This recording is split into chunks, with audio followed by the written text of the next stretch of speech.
নমস্কাৰ news 18 Assam north ইষ্টৰ এতিয়া খবৰ হৈতে ষ্টুডিঅত মই ভাবহত শ্ৰীমন্ত শংকৰদেৱ কলাক্ষেত্ৰত মিয়া সংগ্ৰহালয় স্থাপনৰ সন্দৰ্ভত অব্যাহত আছে বিতৰ্ক বাগবৰ সমষ্টিৰ কংগ্ৰেছী বিধায়ক শ্ৰীমন্ত আলীয়ে মিয়া সংগ্ৰহালয় স্থাপন কৰিবলৈ ৰাজ্য চৰকাৰলৈ পত্ৰ লিখাৰ পিছৰে পৰা তুলপাৰ লাগিছে ৰাজ্যৰ ৰাজনীতি বিধায়ক শ্ৰীমন্তৰ এই কাৰ্যক একেমুখে ধিক্কাৰ দিছে ৰাজ্যৰ দল সংগঠনে অসমীয়া সভ্যতা সংস্কৃতিলৈ তীব্ৰ প্ৰত্যাহ্বান নমাই আনি কলাক্ষেত্ৰত মিয়া মিউজিয়াম স্থাপন কৰিবলৈ কৰা দুঃসাহসক প্ৰত্যাখ্যান কৰিছে ৰাজ্য চৰকাৰে মিয়া মিউজিয়ামৰ প্ৰস্তাৱক স্পষ্টভাৱে নৎসাত কৰিছে মন্ত্ৰী ডক্টৰ হিমন্ত বিশ্ব শৰ্মাই আনহাতে গুৰুজনৰ আদৰ্শৰে স্থাপন কৰা শংকৰদেৱ কলাক্ষেত্ৰত গুৰুজনৰ আদৰ্শ অক্ষুণ্ণ থাকিব বুলি মন্তব্য মুখ্যমন্ত্ৰীগৰাকীৰ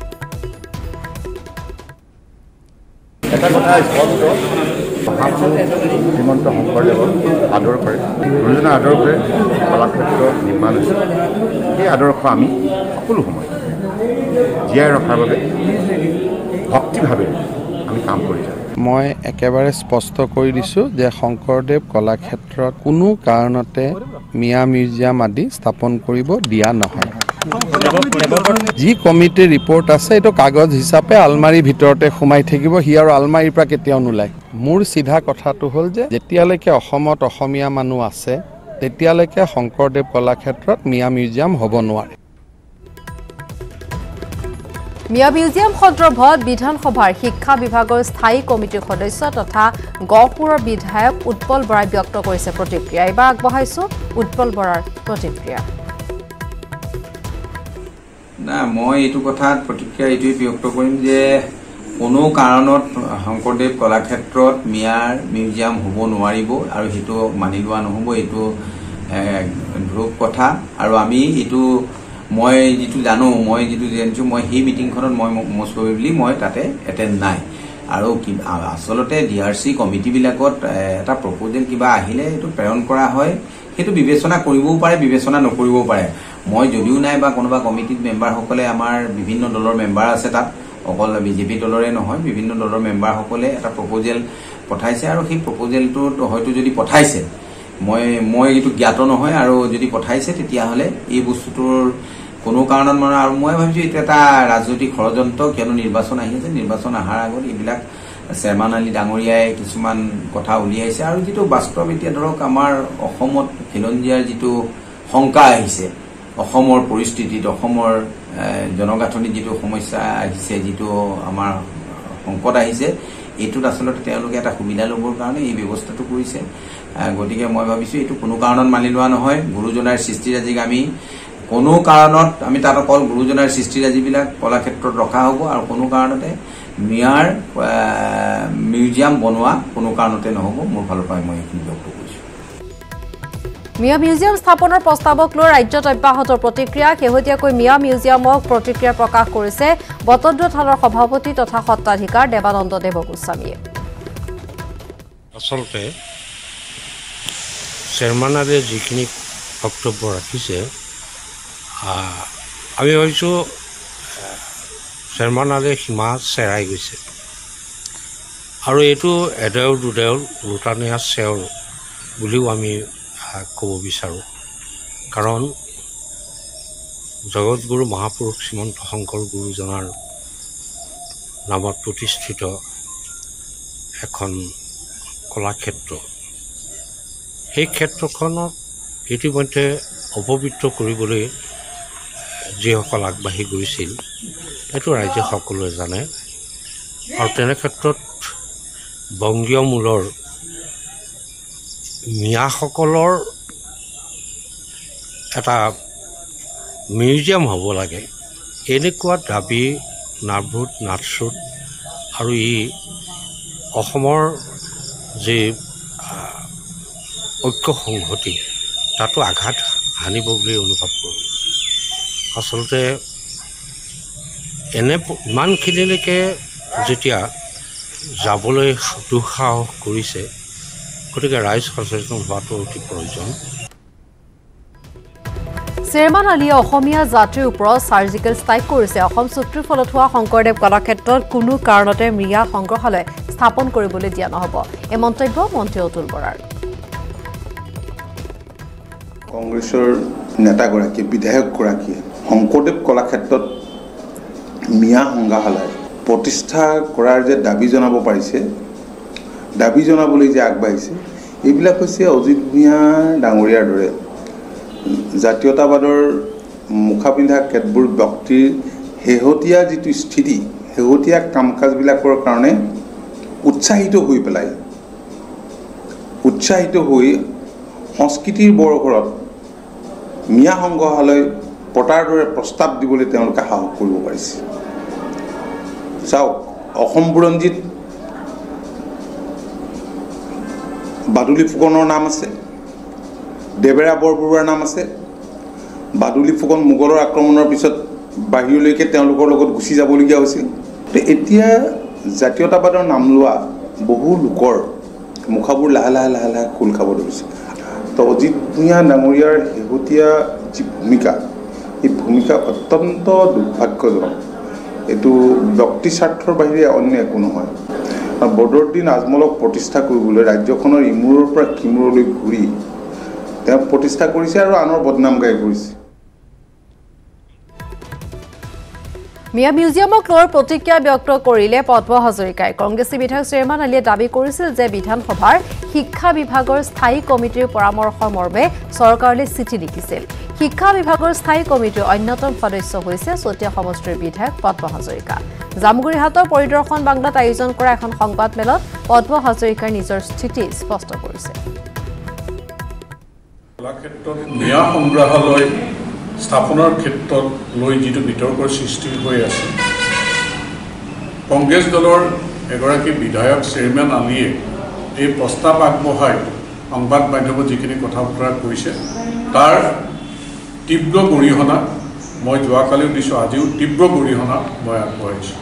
আৰু এই ক্ষেত্ৰত ডিপাৰ্টমেণ্টেল ষ্টেণ্ডিং যিখন কমিটিৰ আছাম এছেম্বলি এই কমিটিৰ সদস্য ময়ো এজন, আৰু এই কথা লৈ পেলাই এটা বিতৰ্ক সৃষ্টি কৰিবলৈ বিচাৰিছে। মোৰ স্থিতি মই স্পষ্ট কৰি দিওঁ যে সেই কমিটিখনত যদি এই কথা কেতিয়াবা আলোচনা হৈছে, তেনেকুৱা কোনো সভাত মই উপস্থিত নাই। আৰু কিছুদিন ধৰি আমাৰ অসম বিধানসভাৰ যিকেইখন কমিটিত মই সদস্য আছোঁ, মই উপস্থিত থাকিব পৰা নাই। গতিকে মোৰ অজ্ঞাতে যদি হৈছে মই নাজানো, কিন্তু মই এই কথাটো স্পষ্ট কৰি থওঁ যে মই যদি সেই সভাখনত থাকিলোহেঁতেন মোৰ স্থিতি স্পষ্ট কৰি দিলোঁ। কাৰণ শ্ৰীমন্ত শংকৰদেৱ কলাক্ষেত্ৰত আমাৰ অসমীয়া কলা সংস্কৃতি গুৰুজনাৰ সৃষ্টি সম্পৰ্কত তাত সংৰক্ষণ বা তাত ব্যৱস্থা চৰকাৰে গ্ৰহণ কৰিব, কিন্তু ইয়াৰ আওতাৰ বাহিৰত থকা কোনো কথা, মিয়া সংগ্ৰহালয় হওক অন্য কথা, আওতাৰ বাহিৰত থকা কোনো কথা আচলতে তাত কেতিয়াও ভবাটো প্ৰস্তাৱ দিয়াটো উচিত হোৱা নাই। গতিকে এই কথাৰ আমাৰ ৰাইজেও গৰিহণা দিছে। মোৰ ফালৰ পৰাও এই ক্ষেত্ৰত মোৰ অসন্তুষ্টি আছে। অৰেন্দ্ৰ, এতিয়া কলাক্ষেত্ৰত মিয়া সংগ্ৰহালয় স্থাপনৰ প্ৰস্তাৱ উত্থাপনৰ পিছতে তোলপাৰ লাগিছে ৰাজ্য।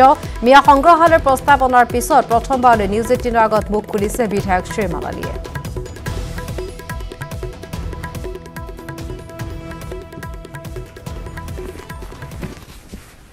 মোৰ প্ৰস্তাৱটো দিয়াৰ আগতে দেখিলোঁ যে তাত অন্যান্য সৰু সুৰা জনগোষ্ঠীৰ তেওঁলোকৰ মিউজিয়াম নিৰ্মাণৰ কথা আহিছে। আৰু সেইদিনাখন মই প্ৰস্তাৱ দিয়াৰ আগতে তাত নেপালীসকলৰ এটা মিউজিয়াম শ্ৰীমন্ত শংকৰদেৱ কলাক্ষেত্ৰত স্থাপনৰ প্ৰস্তাৱ আহিলে আৰু গৃহীত হ'ল।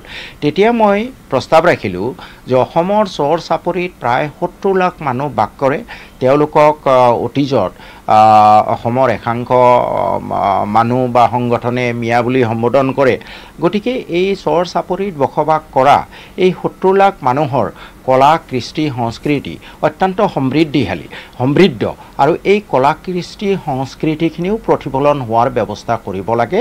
আৰু তাৰ কাৰণে এটা সুকীয়া মিউজিয়াম গুৰুজনাৰ যি মানে স্মৃতিত নিৰ্মাণ কৰা হৈছে শংকৰদেৱ কলাক্ষেত্ৰ, তাতে স্থাপন কৰিব লাগে। মাৰ্চৰ এই সমিতিত, আৰু সেই সমিতিত পাছ কৰিছে বিজেপি চৰকাৰে। বিজেপি দলৰ আৰু তেওঁলোকৰ মিত্ৰজোঁটৰ চৰকাৰৰ 10জন সদস্য আছিলে, কংগ্ৰেছৰ 3জন আছিলে, UDFৰ মাত্ৰ 2জন আছিলে। যদি তেওঁলোকে এইটো বিৰোধ কৰিব লগা আছিলে, সেই সময়তে বিৰোধ কৰিব লাগিছিলে। তেওঁলোকে বিৰোধ কৰিলে এই প্ৰস্তাৱ কেতিয়াও পাছ নহয়। প্ৰথম কথা। এছেম্বলিত এইটো উত্থাপন কৰা হ'ল 24 মাৰ্চত। সেইদিনাখন আপোনালোকে জানে হিমন্ত বিশ্ব শৰ্মা ডাঙৰীয়ে কোভিড সম্পৰ্কীয় দীঘল লেকচাৰ দিছিলে। সেইদিনাখন এই প্ৰতিবেদন যেতিয়া বিধানসভাত উত্থাপন কৰা হ'ল কোনো এজন সদস্যই বিৰোধ নকৰিলে। মিয়া মিউজিয়ামক লৈ ৰঞ্জিত দাসৰ প্ৰতিক্ৰিয়া। কেৱল 5 গৰাকী সদস্য উপস্থিত আছিল বিধানসভাৰ স্থায়ী কমিটিৰ বৈঠকত উপস্থিত আছিল মানসি ৰংপি, ৱাজেদ আলী চৌধুৰী, শ্বেৰমান আলী আহমেদ, গণেশ কুমাৰ লিম্বু আৰু ৰূপক শৰ্মা। বৈঠকৰ প্ৰস্তাৱত মিয়া মিউজিয়ামৰ প্ৰসংগ নাছিল। কংগ্ৰেছে ৰাজনীতি কৰিছে, মিয়া মিউজিয়ামক লৈ ভোট লাভৰ বাবে ষড়যন্ত্ৰ কৰিছে কংগ্ৰেছে। যে শংকৰদেৱ কলাক্ষেত্ৰত তেনেকুৱা ধৰণৰ ব্যৱস্থা আমি কৰিব নিদিওঁ, এইটো অসমীয়াৰ স্বাভিমানত আঘাত অনা হ'ব। আৰু চাপৰি বুলি ক'লে আমাৰতো চাপৰি বুলি কোনো কৃষ্টি নাথাকে। চাপৰিত আমাৰ বসবাস কৰে ভূমিপুত্ৰসকল খিলঞ্জীয়াসকলে। মিচিং সংস্কৃতিয়ে হওক, তাত বসবাস কৰা বড়ো সংস্কৃতিয়ে হওক, সেইবোৰ সুকীয়া সুকীয়া সংস্কৃতি আছে। আমাৰ চাপৰি বুলি সংস্কৃতি নাই। গতিকে তেওঁ ইয়াতে যিটো চৰ চাপৰি লিখিছে, যে চৰ চাপৰিৰ মানে কালচাৰ বুলি লিখিছে। আমাৰতো তেনেকুৱাকৈ চৰৰ কালচাৰো আমি দেখা নাই, চাপৰি কালচাৰ দেখা নাই।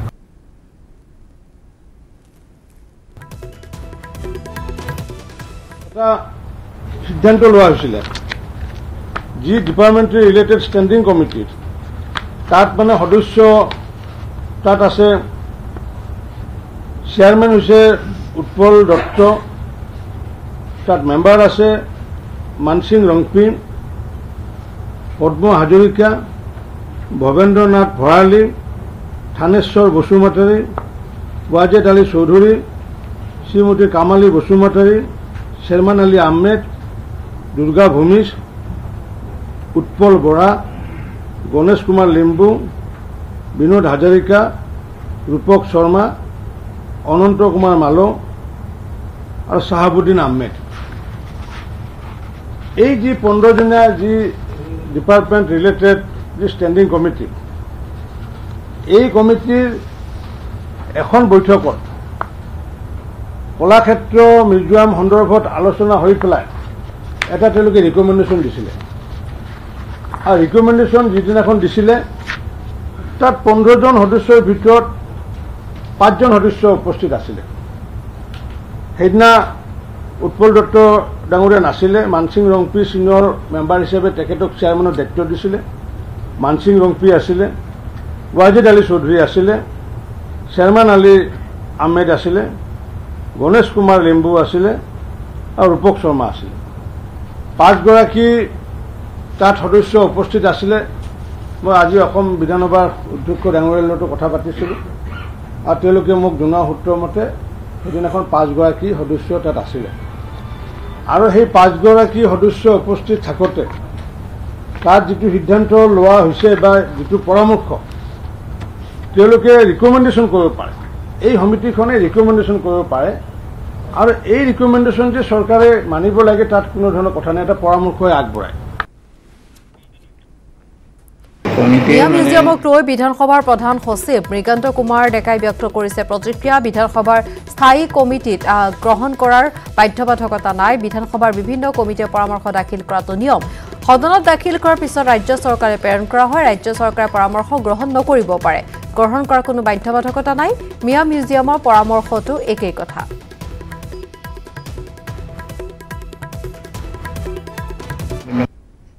কমিটিয়ে মানে ডিচিশ্যন লোৱাৰ পিছত আমি গভৰ্ণমেণ্টলৈকে এটা ৰিকমেণ্ডেশ্যন ছাজেশ্যন ৰিকমেণ্ডেশ্যন হিচাপত যায়।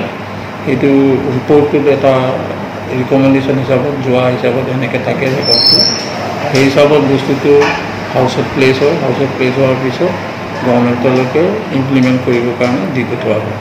এইটো বাধ্যতামূলক নহয়। তেখেতসকলে চাই মেলি যদি ভাবে ঠিকে আছে ইমপ্লিমেণ্ট কৰিবও পাৰে, নকৰিবও পাৰে। সকলো কমিটি চব কমিটিৰ ফাংচনেই এইটো এনেকুৱা বস্তুটো। এতিয়া যিটো ওলাই আছে মিয়া মিউজিয়াম লৈ পেলাই সেইটো সন্দৰ্ভতো চৰকাৰে ডিচিশ্যন সেইটো তেখেতসকলৰে, সেইটো আমাৰ লগত আমাৰ ফালৰ পৰা ছাজেশ্যনত আহিছে এইটো কৰিলে ভাল হয়। ঠিক কেনেকুৱা হয় এতিয়া গভৰ্ণমেণ্টৰ ওপৰত নিৰ্ভৰ কৰিব। গভৰ্ণমেণ্টৰ ওপৰত